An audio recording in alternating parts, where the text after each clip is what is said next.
closed captioning started too. Awesome. All right, welcome everybody to the March Ready Northwest Eugene meeting. You can show captions or hide them down at the bottom with the little CC button. Why don't we go ahead and start off with some introductions from the group. Sorry, I was looking at a chat coming through. Charlesie, I see you up first. Oh, yes, Charles C. Cartwright, and I live on Norman Avenue in the River Road neighborhood. Thank you. Lynn? Lynn Woodridge, and I live in the Bethel neighborhood on Brinson Road. Thank you. Ed? I'm Ed Farron, and I live in the Bethel neighborhood on Sugar Pine Circle. Thanks, Ed. I see Michelle. Hi, Michelle Renee, and I live on Horn Lane. Thanks for coming. Carly and Mitchell.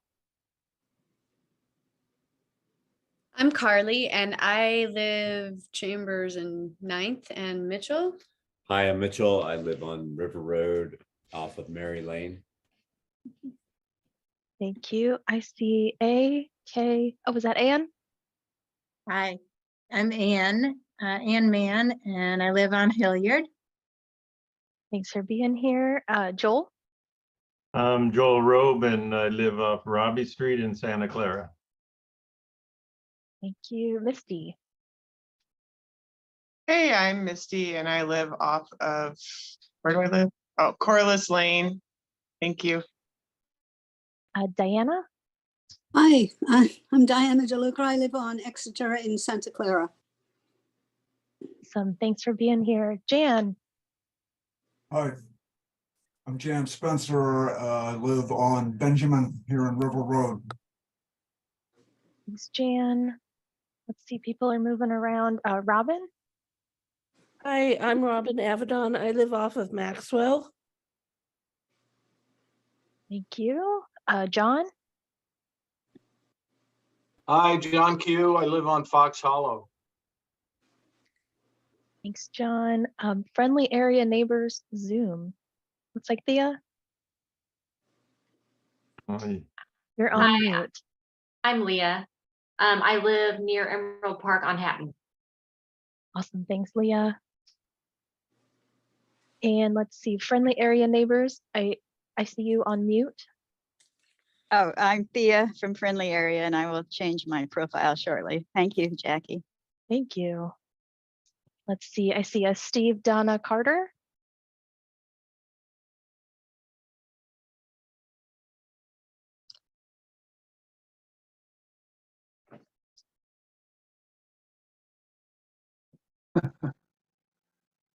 We didn't hear you, Steve or Donna. Let's see, we'll come back. How about Tim?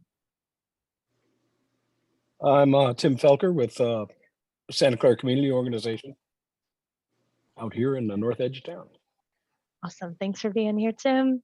Mm-hmm. I see Lou. Hi, everybody. I'm Lou. I'm observing the meeting today for a project. I'm a University of Oregon student. Thanks for making it tonight. Good to have you here, Lou. And I see Daniel. Where's Danielle? Yeah, hey, I'm also a student. I'm observing with Lou. Awesome. Exciting to have everybody here. I think I caught everybody. Okay. So that was all of our introductions. Yeah, Jan, go ahead. Yeah, thanks. Just a real quick announcement. I would like to invite everyone to come over to my place here at 212 Benjamin on Saturday. And we're going to have a site tour. Important to preparedness is actions we can take at home, like catching rainwater, solar electricity, solar passive energy, food production. We're going to take a look at all that stuff on my property tour, which I've done many times here where I live over the years. Lynn has been over here, a number of Michelle. So that's this Saturday at noon, and the address is 212 Benjamin. I'll put that information on chat. And Jackie, where are you going? You know, you didn't get permission, you know, to leave, you know, so we do what we do. Okay, thanks. Yeah, that's going to be one of my announcements coming up for tonight too, which I forgot to introduce myself. My name is Jackie Worster. I'm in the River Road area off of Hilliard and near the River Road Elementary School.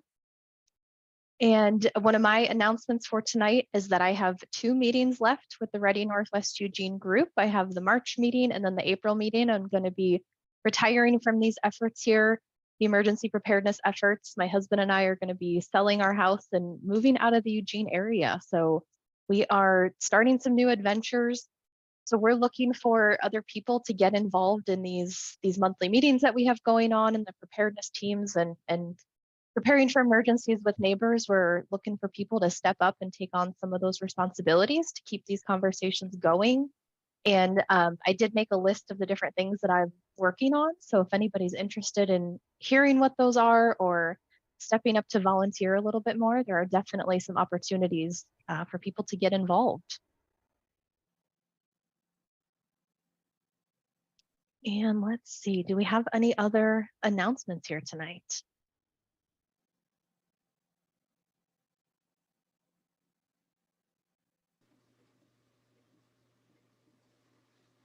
Okay, I don't see any coming through. So our agenda for this evening is really to talk about mapping our neighborhood and trying to organize within the Northwest Eugene area.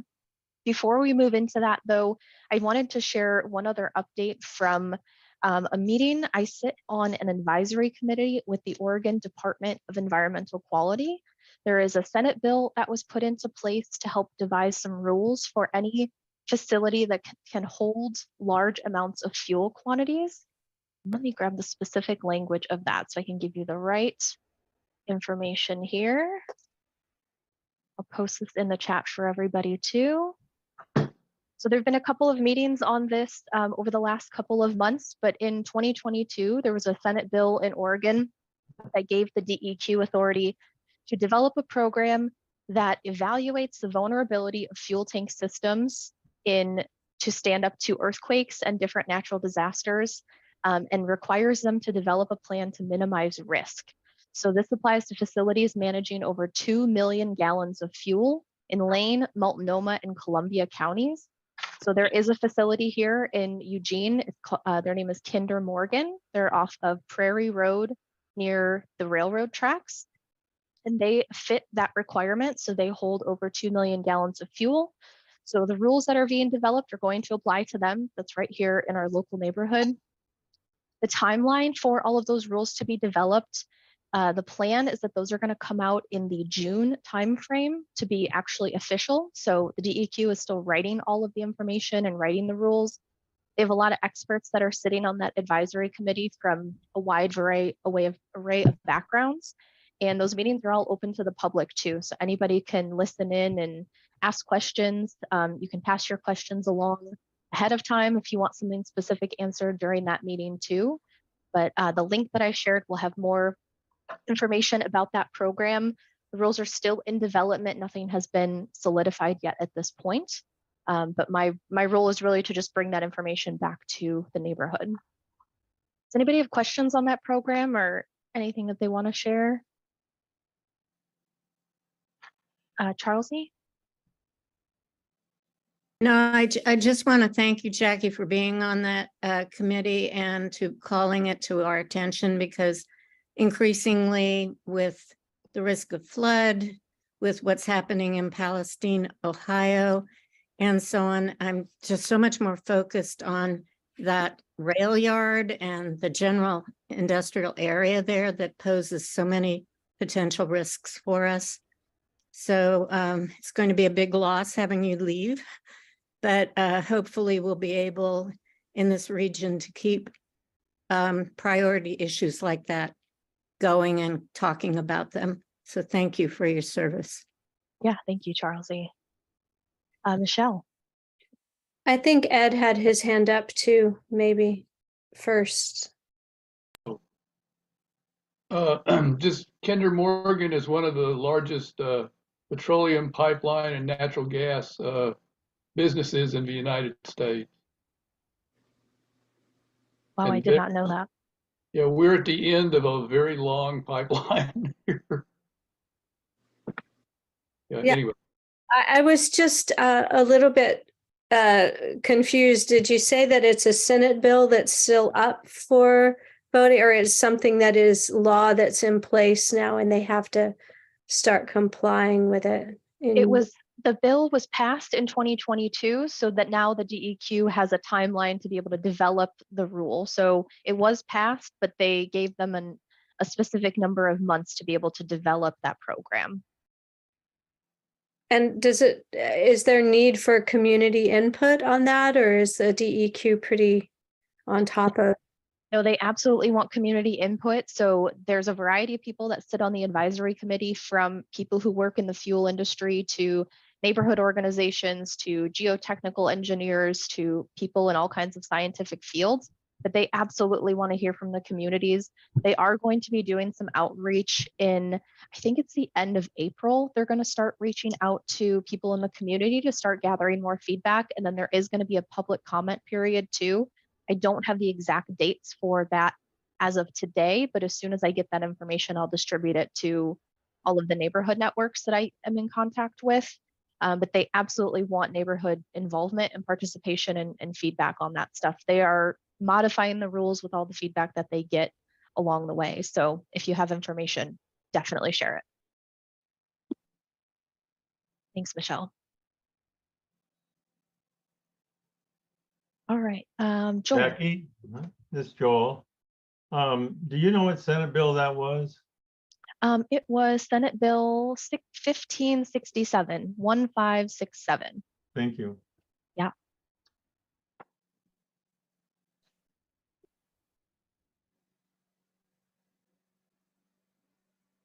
All right. And the meeting that I put in the link that I put in the chat, the next meeting is coming up on April 21st. It's from 9 a.m. to 12 p.m. Pacific. So I'll put that direct link in the chat too, so you can register to be in the know on that information. And I'll send that out with the meeting notes too. Sorry, what time did you say it was? 9 a.m.? Yeah, 9 a.m. to noon. And they are recorded meetings, so presumably you can find the. They are recorded, but I don't think the meeting recordings are posted. They just post the presentation slide and a summary of the meeting. Got it. Thank you.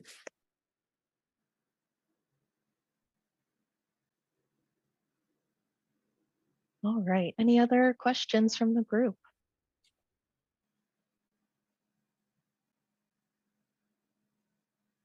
I don't see any coming through, so I think we can move on to our topic at hand, which is mapping our neighborhood. Let me get back to my agenda here.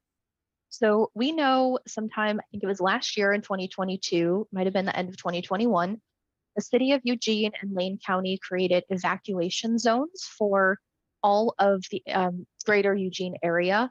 And the purpose of those evacuation zones is so that any emergency services can use those numbers to notify neighbors in case of a major emergency and that they need to actually evacuate or maybe even shelter in place, so that they can get alerts out to people and people know what area of town are being talked about.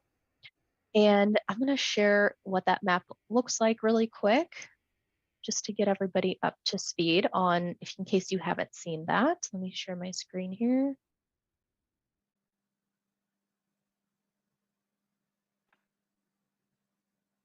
It's going to be, the city of Eugene has something weird happening with their map.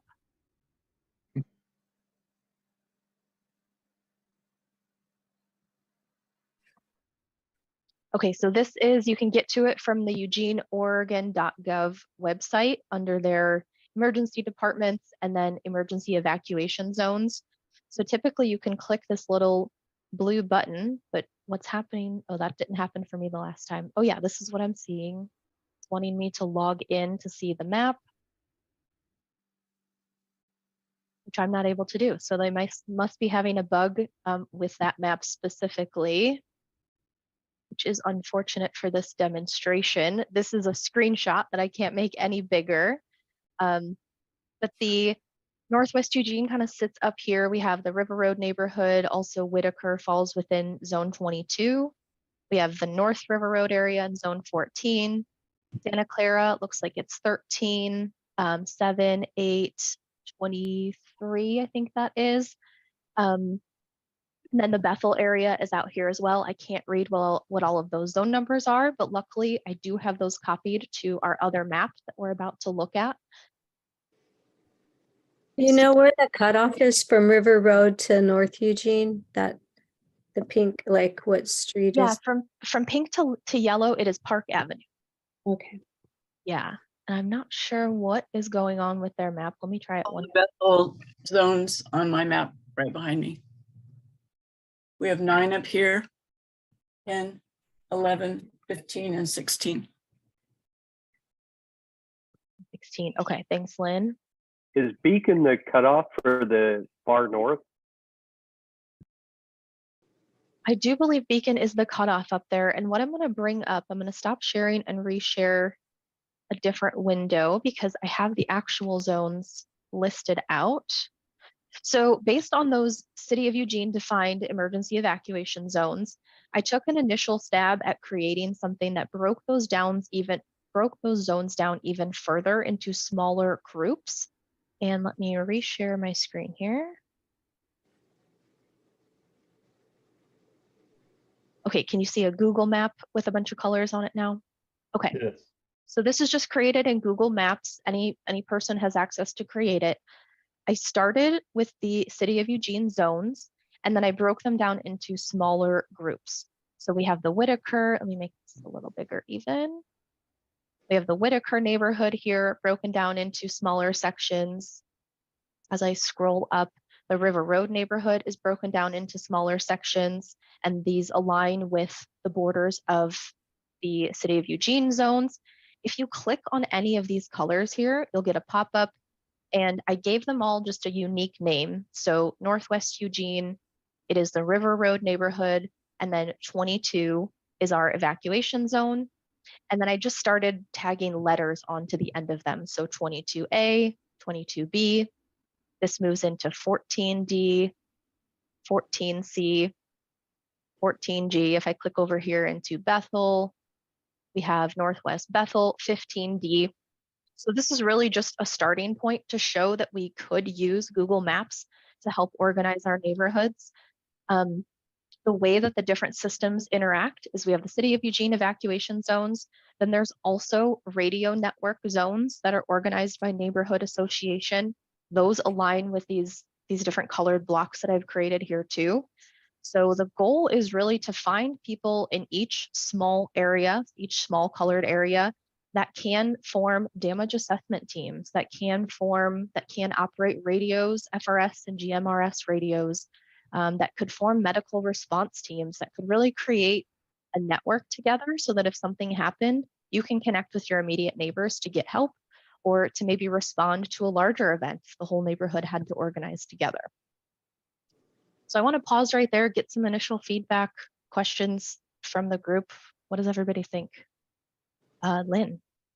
This is incredible. Are you going to send us a link for this map that you've already got created? Yes, let me post this. Yeah, no, let me post this in the chat. And where did my chat go? I thought these were part of the original invite you sent out. Yes, they are in the invite I just sent. Okay. I added that invite. I added the link to the invite, the reminder that I sent today, but it wasn't in the very initial meeting invite. But I will send it out again with the meeting notes too. Jackie, what program did you use to build these? Just Google Maps. But how did you define each neighborhood? Did you have to tell it like streets or something like that? I just drew some pictures on it, and let me pull up a different window here. I'm gonna stop sharing and reshare because it's only letting me share one window at a time.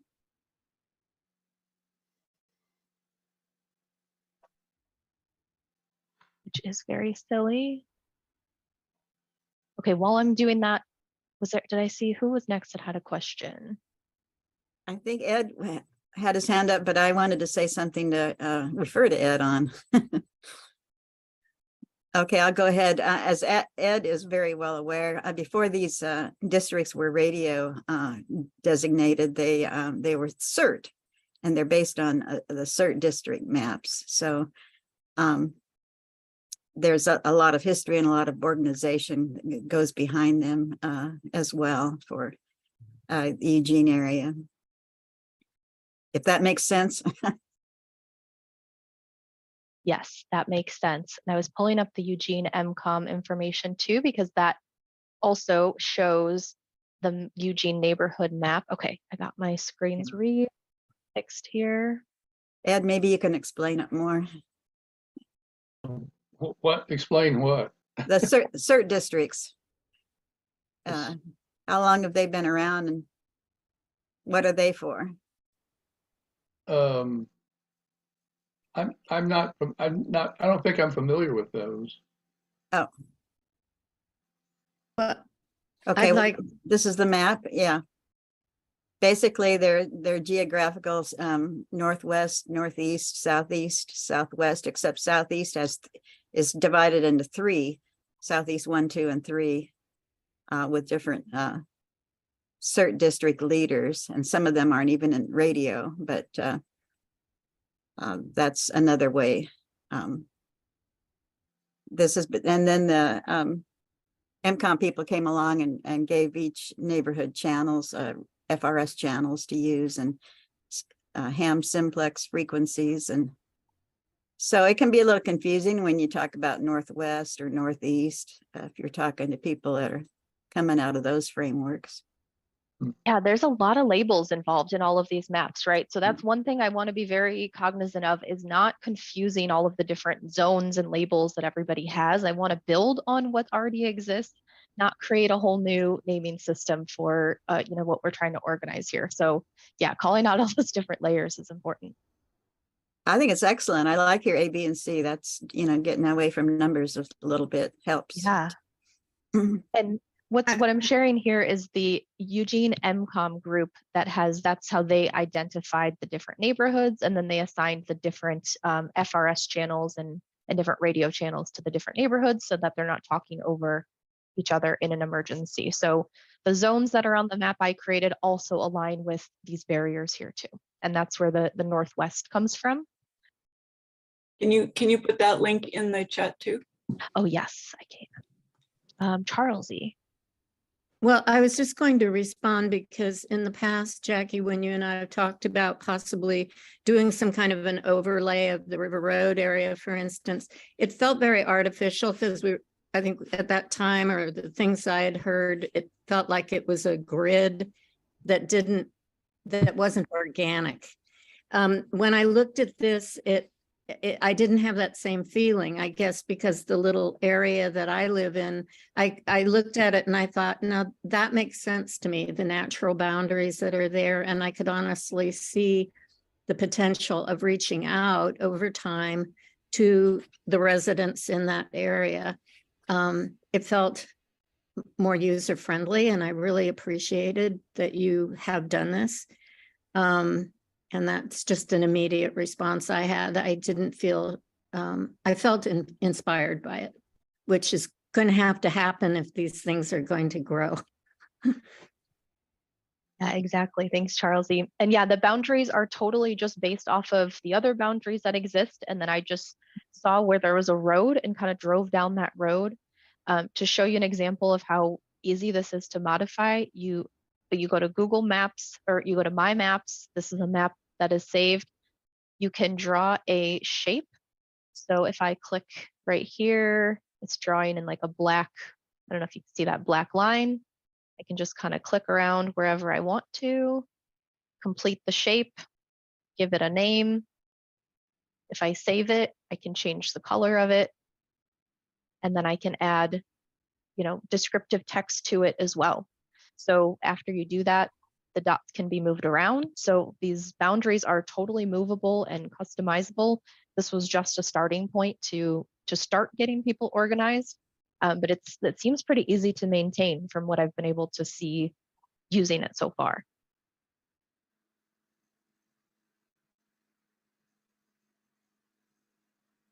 Am I correct in what I just heard being discussed about the radio designated areas? If the area that I'm living in, for instance, which is kind of a purple area, those would be the boundaries that would make the radio channels that we should be using consistent throughout that zone. Is that a correct statement, if it's even understandable? If that's, I believe that's my interpretation as well. So when I looked at the radio numbers here that they have they have it organized by Northwest, Northeast, Southwest, Southeast, Southeast, and Southeast 1. So I included the Northwest in the name. So if I look over here at all the different boxes that exist, they all start with Northwest, except for Whitaker down here at the bottom. They fall into Southeast according to the radio map. Then I put the neighborhood name in front of it. So Whitaker or Train Song or Santa Clara or River Road or Bethel, because that aligns with the neighborhood names here. And then further broken down is the emergency evacuation zone, which is the number of the zone, and then just a unique letter at the end. So the naming conventions can totally be changed as well. That was just a starting point. Perfect. So it looks like your channel's 20, Charlesy, is that correct on that? I'm not sure. You're in the so- lavender section? No. Yeah, I didn't include the actual channels on here. That was a lot of maintenance of keeping both, if the channels aren't actually listed on this Yeah, page, they're the little white numbers on the map in each, the little white ones. well, I think those are, so this says numbers are neighborhood numbers, Oh, okay. but then down below, there's actually FRS channels All assigned. right. Oh, okay. So that was a lot to try to fit in yeah, and channel copy it from 4. here. Looks like 4, maybe. Yep, let me make this a little bigger. Yep, so River Road would be channel 4 for an FRS radio number. Active Bethel is channel 6. The Industrial Corridor is channel 7. Santa Clara is channel 2. And Train Song is channel 1. Right. And there's protocols to go if you have interference or conflict. You can see the 1s and 6s are actually fairly close together. And we were getting conflict between Whitaker and South Hills during one exercise because they were up high and it was beaming out further. But generally, get to know your channel and then go there in an emergency if you got FRS. And one protocol is 5 minutes at the top of every hour or every 15 minutes or every half hour, in addition. Just listen for a few minutes, see if there's any traffic, and then turn it off to save your battery. End of my comment. Thank you. Thanks, Thea. Charlesie, I see your hand up. Okay. Turn it down. Okay, so I'll go back to this map here. So the purpose of this was really to try to encourage neighbors to start getting organized within these zones. Ideally, we'll be looking for a block captain or you can call it whatever label you'd like, but somebody to kind of lead the efforts within each of these zones. Try to identify FRS or GMRS radio operators, any ham operators that exist within those zones. And then, yeah, Ed. Oh, just a thought, but I've noticed that, when I drive around that if you just or biking or walking, when you walk along in front of houses, if you just glance at a house and look over the roof, and if there's a funny antenna sticking up behind the house, that could be a ham operator. And it's just something I've noticed that there's a few places, and like Matt Albertson's house has a radio like that. But anyway, it's a way to locate ham operators. And possibly if they're still active. Anyway, just a thought I had. Yeah. There are other ways I could share if interested as well.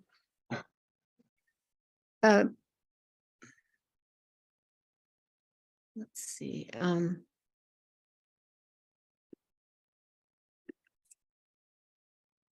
Charlesy.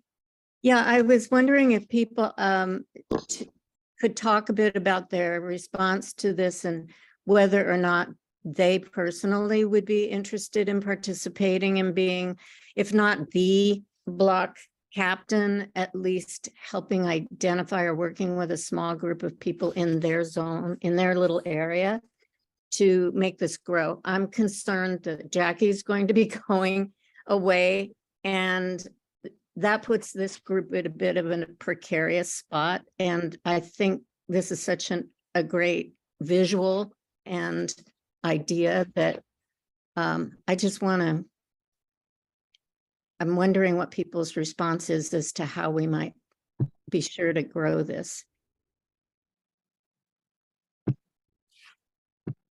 Well, as soon as I move in June, I'll take over my little green spot down at the bottom there. So we might want to really focus on this as you get ready to do that, and maybe I give it more thought, and perhaps there's others that we could start making this a theme or a subject that we start talking about and sharing information on. Well, why don't we see if we can figure out which spot we're in now, and the people that are on here could volunteer for their spot, at least looking for someone if they don't want to do it, looking for somebody, because we've got quite a few people on here today. Right. You know, and I'm willing to do my little green spot at the bottom, but I know there's nobody else. Ed, I think you're in the purple area, aren't you? If a purple haze, you mean? No. You mean up here in the northwest corner? That purple? That or the blue, they're dark blue, maybe. I think you're in the dark blue, the navy blue. Okay, yeah, I'm close. There's just a little square bump that sticks up right above me. Well, so am I willing to take over the radio operation? Well, no, not the radio. Well, the radio too. I mean, you need to, if you want to do your area up here, then you would just have to either find somebody that does ham radio, and if you don't want to be the block captain, that you can look for somebody to be the block captain. Oh, that means I'd have to talk to my neighbors, right? That's right. That's right. You'd have to do that. I'm an introvert, you know. Oh, you can do it. I know you can. What are Jackie's ideas about going forward? Before, I actually want to hear from Michelle first. I see Michelle's hand up. Hi, thanks. I am totally new to this, so I don't really know what's going on. And I'm a little, I'm just kind of not even sure what Ready Northwest is. I did the CERT training about 10 years ago, and was all excited about mapping the neighborhood and got all of this stuff together, and I just had like a little bit of stress around people being upset and not wanting to tell me anything because they thought I was trying to get information from them or something. And so I sort of gave it up. But yeah, I'm just not quite sure. I'm sorry if I'm the only one that doesn't know what's going on, then you don't need to explain anything to me.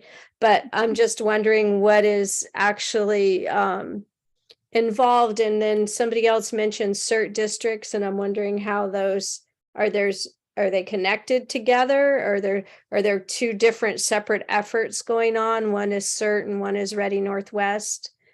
I just need a little more information.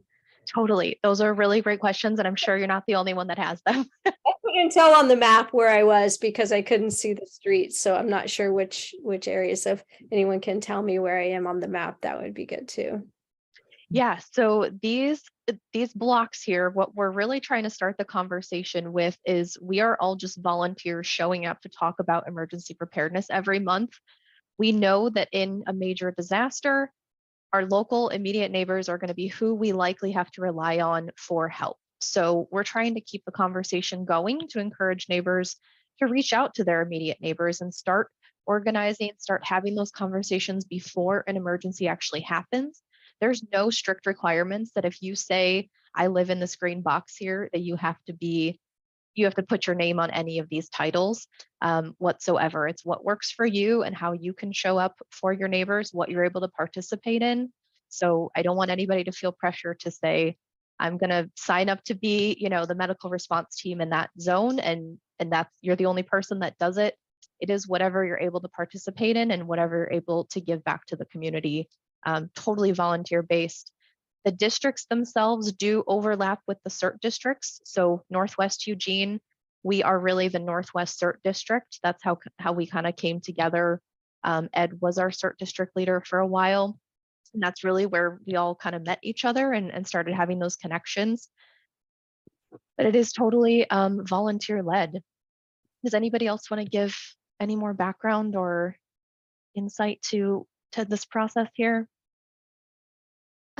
Well, I would just like to add, Michelle, it's really encouraging that you have that background of CERT training and that you had started to reach out to your neighbors and unfortunately came into some resistance. I've done that on a very small scale on Norman Avenue, which is, of course, just one small piece of one of the blocks. But what I did, and we talked about it a bit in our last meeting, is I just focused on the people that showed any interest in talking to me and didn't worry about the people who were reluctant. And there is a core of maybe 6 to 12 households that I know read and give feedback, some regularly and some on occasion to me or whatever in a conversation about these issues. And it's a place to start, even if it's just 2 or 3 other neighbors. And then what's encouraging from that for me is that now I kind of have a sense of how to reach out to people, and it's never going to be 100%. I don't want a huge job on my hands. I'm not a radio person, but I know that communicating and knowing each other's names and having some contact information is the foundation. And that's where I would be willing to start. There's one person, he's no longer on this call, I don't think, who is in the area that I live. And I'd be reaching out to him and a few others to say, can we brainstorm this together? And, it's never going to look 100% probably in my lifetime like a perfectly run CERT and radio operation, but maybe we'll have 50 households that we know how to contact in an emergency and can count on to look after one another. And that's my priority, is to get that communication network to share information and come to meetings like this, conversations like this across different areas. That's all. Thanks. Thea. Yeah, excuse me for piping up so much, but I missed your introduction. I'm not sure if it's been made clear that Ready Northwest Eugene is comprised of emergency teams of 3 neighborhood associations: Active Bethel, River Road, and Santa Clara. And that's how it got started, because each group really felt they didn't have enough on their own. They needed to join together, which is a great idea. And I'm here from Ready Friendly, which got started after Southeast Eugene started doing a lot of things, and they've become Ready Southeast Eugene. So we're all getting ready as little by little as we can. And the CERT districts have been helpful. CERT is not deployable very much in Eugene as it is in other places, and that has frustrated all the CERTs who were trained here. And the reason Eugene MCOM started on its own is because CERT could not really sponsor it, or Eugene management people said, you really got to get hams. You need a ham station in each neighborhood, and you need radios, and you need to be able to talk together so we can tell what's going on with you. You need to tell us information. We said, okay, but you need to help us. They said, no, you got to do it on your own. So there's no funding or support or anything like for this neighborhood. Here's well, each neighborhood gets a little bit of outreach support budget for newsletters and mailings, but nothing for emergency teams. And I don't know that CERT gets much beyond basic training. They can outfit each person. They get them all badged and duffel bagged and backpacked and sent out, and that's it. So Eugene Income, actually, Matt Albertson is here. He started at the CERT Eugene Income Ham Network, I think, and then CERT came. He started it as a CERT, I believe, and then one of the CERTs came on and decided to co-opt it and make it more for everybody. And so there is a Wednesday night Hamnet, and those hams are trying to actively engage FRS, GMRS operators in their districts. And some districts have 5 neighborhoods or more. So that's a big challenge. And that's why everything's kind of a little bit confused right now. Matt, do you have anything else to add? No, you're not going to speak on that. Well, I give him a lot of credit. The MCOM site website has a lot of information there that you can go to.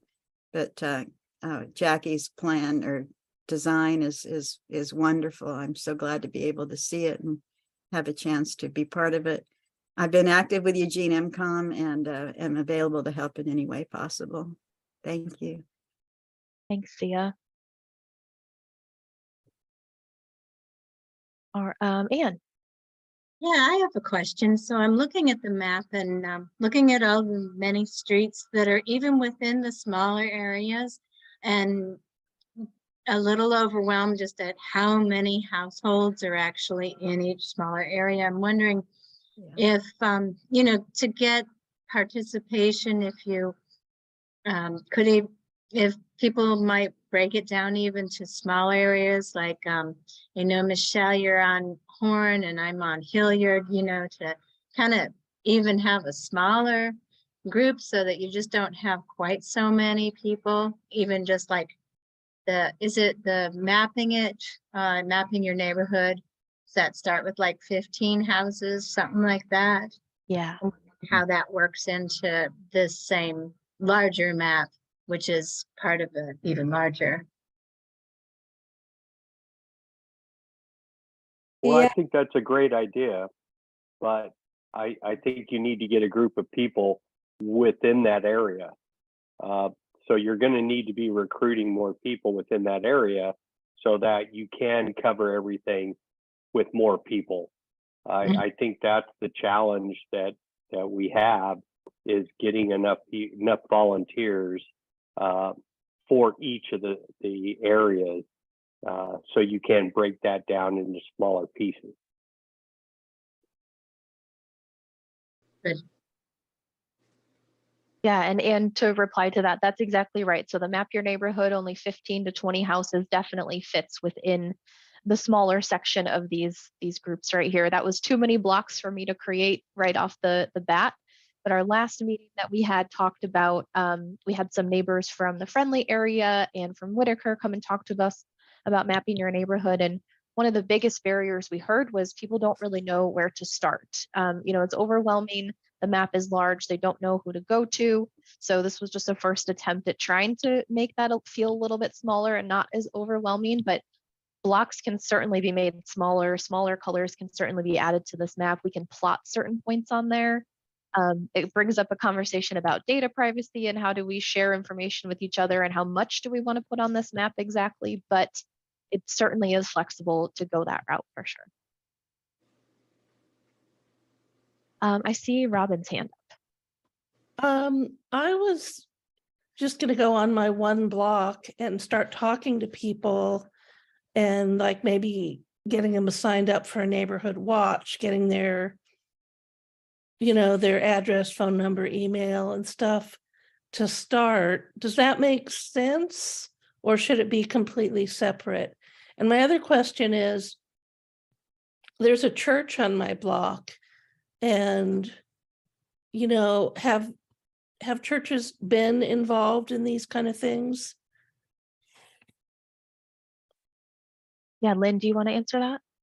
I can. I did a neighborhood watch on my block, and I have a church that I actually am looking at it right now through the window. And they allow us to have meetings there. We had our initial meeting there in the sanctuary, and it definitely, the church, you can include the church in your neighborhood watch and have their names on there as well, the contact information. And I started with the neighborhood watch when I first moved in here 4 years ago. And we all know each other. It includes a couple of side streets. We have 32 homes on our neighborhood watch. So it is doable having the whole street. We have from Royal to Marshall and, you know, on Burnson. So it is possible, and I encourage you to have the church there. It's a great meeting place. It's also a great place for if there is an emergency for gathering, even if it's just the parking lot. So Robin, were you the one that I set up that map for you and Margaret? Yes. Okay, that's what I thought, because I remembered you had the church on your street. Yeah, I haven't started because I just kind of feel like I don't know where to start. Like, you know, what questions do I ask people when I go to their house and approach them? Well, I did it, and just I had a little invitation that that said that we wanted to have a meeting, and I just assumed that people would want to come. And so I arranged it at the church and figured out what day I wanted to do it and what seemed like a good time that most people would be able to come around their schedule. And then I just went house to house and invited them to the meeting and got their information on the chart. And I've got, you know, a chart like this with everybody's name, address, and phone number. And then I had the information there at the meeting so that they could make any changes on the map. And I had most of the people come.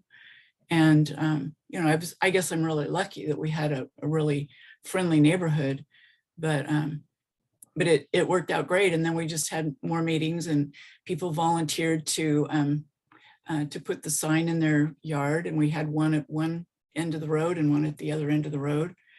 And then we collected $10 per home, and that paid for the post and the sign, the several signs. We did a double sign on the bike path so they could see it coming and going. And but anyway, it Lynn, worked out really well. what was your elevator speech when you went to your neighbor's doors to say, hey, I'm here to talk about Neighborhood Watch, or, you know, what was your opener? It was always, you know, I'm your neighbor. I live over there at, you know, in the White House on the corner. And I'd like to start a neighborhood watch so we can help each other. And so basically everyone was like, oh yeah, that's a great idea. And so it was really easy just to, you know, particularly when you say I'm your neighbor. I mean, that brings the trust in right away. And I want the neighborhood to be safer and for us all to watch out for each other. And so it just worked out really easily. And I found a neighbor on the other side of the road that wanted to do it for her side of the road. So I was the captain on one side and she was the captain on the other side. And it broke it out a little bit. And but I contacted all of them originally.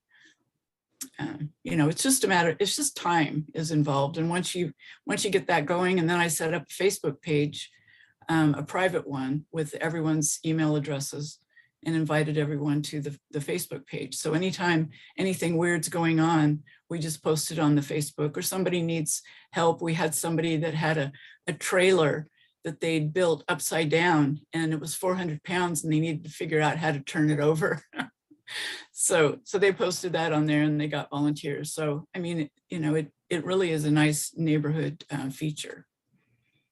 But you can ask me any question you want, and I could go around with you if you wanted me to. I'm happy to help anybody that needs to get their neighborhood started. Thanks. That's a nice offer, Lynn. All right, does that help, Robin? Yes. Okay. I see Charles up next.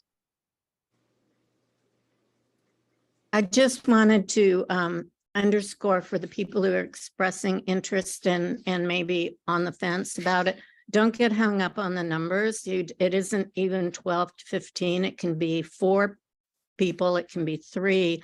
It's just some place to start.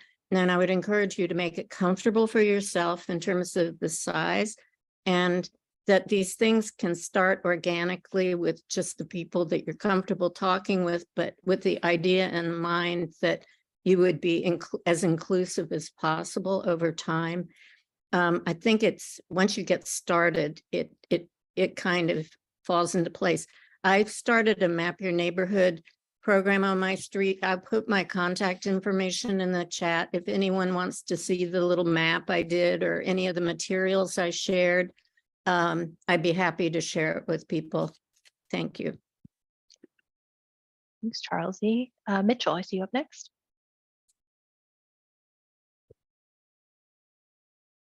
Oh, we can't hear you.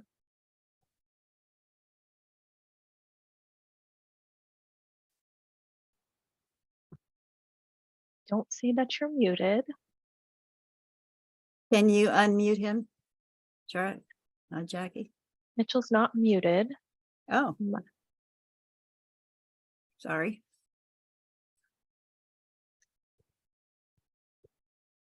Maybe you could type in the chat. Can you Here, turn yours off. turn my audio down? Okay. Okay, hi. Okay, we can. Yeah, I'm using Carly's computer. So I'm personally really interested in learning how to use the communication I've got some walkie-talkie radios, they're FMRS or something, but I don't even know how to use the thing. I'm wondering if there's like a working group or people that can get together to just practice using those, or we can see how we can communicate, and then we can get into how far we can communicate and things like that, just so that in an emergency, I don't have to try to start like learning how to use this.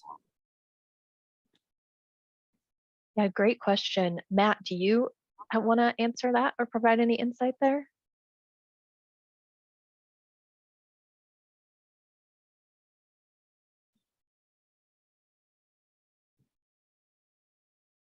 Are we muted now?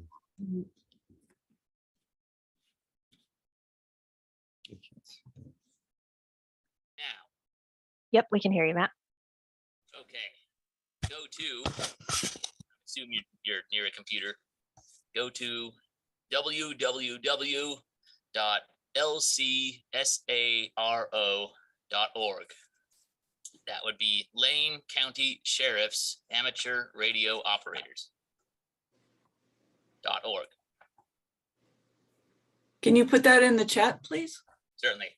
That would be more for ham than GMRS, maybe? Oh, there's some FRS, GMRS in there. Is there how-to information on that website? Yes, there is a tab called Band Plans, I think it's called. You're looking for this document. The Eugene MCOM FRS radio channel usage map. Okay, I think that one is on the Eugene MCOM website as well. Okay, good.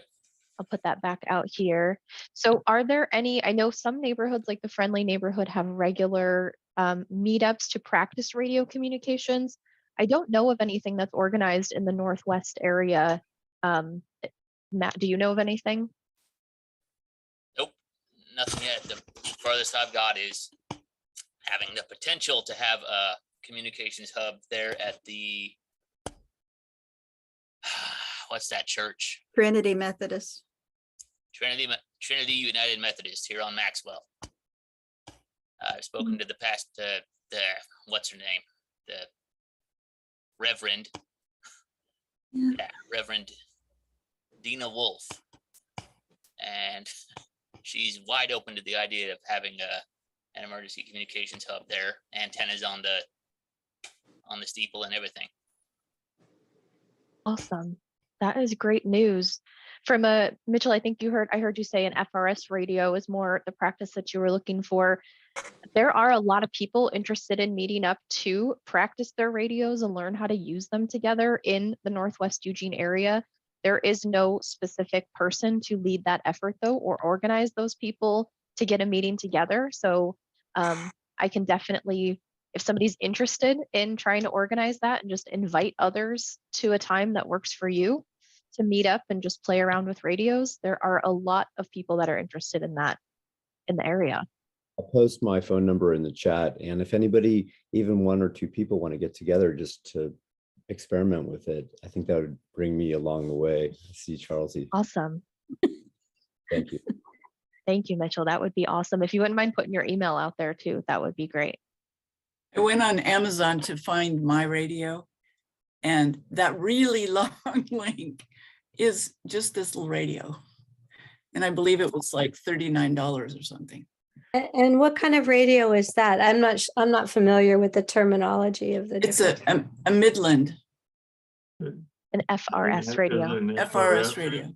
Yeah. And that's what we would need if we were going to coordinate an area, an FRS radio. Yeah. Yes. Yeah, if you click on that link, it'll show you that little radio that I have here. There's 3 or 4 really good brands, I think, out there. Midland is one, Motorola. I can't remember all of them, but maybe Matt knows, or Thea knows. Thea's just got her hand up. Maybe she'll tell us. Yeah, Thea.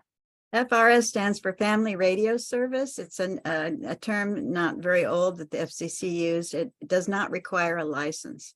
It's a normal walkie-talkie and a bubble pack for $39. So you get 2 of them, and your range can be maybe a mile if there's no obstructions in the way. GMRS is General Mobile Radio Service. It requires a license for $35. It's good for 10 years. It applies to the whole family. Everybody can use it. And it has more wattage and more power, even in a small handy talkie, like a walkie-talkie. I thought that Mitchell said he had GMRS. I must have heard him. Yep, I think that's what he put in the chat too. GMRS. Oh, okay, I haven't seen that. Thank you. My hand was up to suggest YouTube videos. I have a whole playlist of how to learn how to use both FRS and GMRS. It's been really handy. I refer to it a lot, and we use it in our trainings. And we use both types in Brindley area with a whole, pyramid organization in order to relay messages up through those tiers to HAM and then to the CERT district radio leaders, and then to the Eugene Operations Center. And a lot of that is on the Eugene Webcom page. But it's never any good unless you know how to use your radio. And I had one that was using privacy tones, and I couldn't get it unplugged or get it off of weather service. And, just knowing how to do all that and studying the manual and practicing it is the biggest help to anybody, rather than getting together with anybody else. But there are groups that do that. Northeast HAM, Andy Davis is often organizes GMRS and FRS practice sessions at North Kinsey Christian Church on what is that, Crescent Avenue? And getting in touch with him through the Eugene MCOM site would be recommended for learning trainings. Yeah, so as we talked about tonight, there's a ton of different roles available in an emergency and preparing for an emergency. There are multiple different radios that can be used after emergency. There are people that can go and scout the neighborhood for damage. There are people that can supply medical help. There are people that can just take care of kids or provide a safe space for anyone to be if they have to, hang out for a little bit. So just because you don't have a radio doesn't mean you can't participate or talk to your neighbors. Even just being willing to talk to the neighbors is a huge skill here that it sounds like is intimidating for a lot of people. So we want to try to build those activities for sure. Jackie, you mentioned damage assessment teams as a goal, and that is also a goal of CERT and Eugene MCOM. And those can be comprised of people without radios, people that can take notes, that can serve as scribes, people that can walk together as a buddy and a team to do windshield surveys of a neighborhood after a disaster such as an earthquake, but not respond or not try to rescue anybody, just to get the information out there that yes, this church is collapsed, unknown if occupied, etc.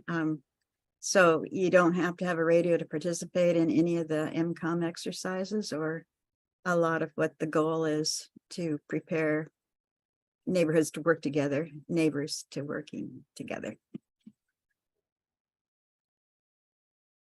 Awesome. All right, we are about 2 minutes over time, so that's where we're going to conclude our meeting for tonight. Join us next month on April, I think it is the 3rd, next month, the first Tuesday, and we will have the meeting information sent out to our distribution list. Thanks for coming tonight, everybody. Thanks, Jackie. Thank you. Good Can night. you